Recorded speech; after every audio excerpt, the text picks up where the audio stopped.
The road goes every onward, but where does the road in fact go? We could always ask our handy-dandy GPS, but read a road map day, a day dedicated to going back before the time of such handy little devices. Instead, it heralds back to a time when it was actually possible to hold a road map upside down, or stand over the hood of your car on the side of the road with it spread out.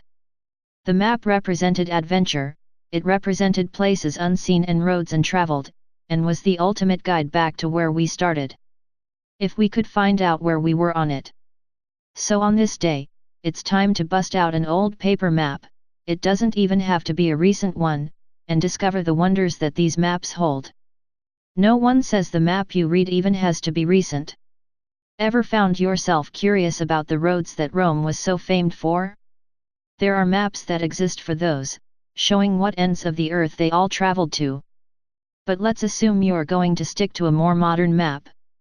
Now we're going to give you a tutorial on how to read one. The first thing you're going to want to do is get your hands on is a map of your local area, and a road atlas.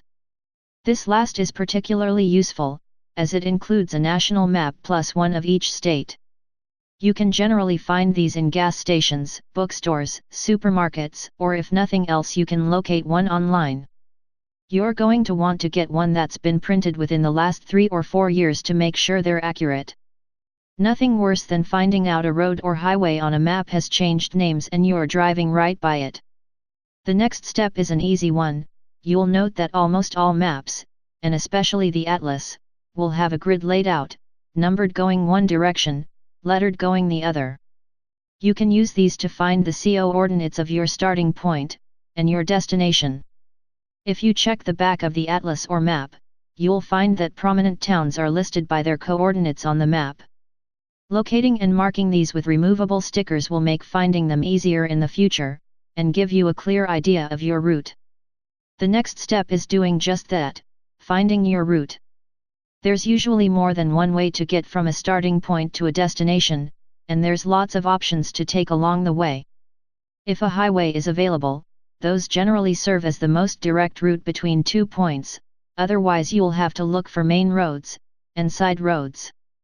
It's always a good idea to check out all of these to find the route that suits your needs. After all, the highway is fast, but it's not much for taking in the scenery. The way you can tell what all of these are is by checking out the legend or key on the side of the map. These lists of symbols will tell you how to identify cities, highways, interstates, country roads, unpaved roads, and side roads, and man-made landmarks. Lots of different options for the intrepid traveler. By taking the time to look over the map and study its contents, you'll make sure you're never lost, even when your phone battery dies and your GPS cuts out. All of this gained by doing just one simple thing. Celebrating Read a Road Map Day.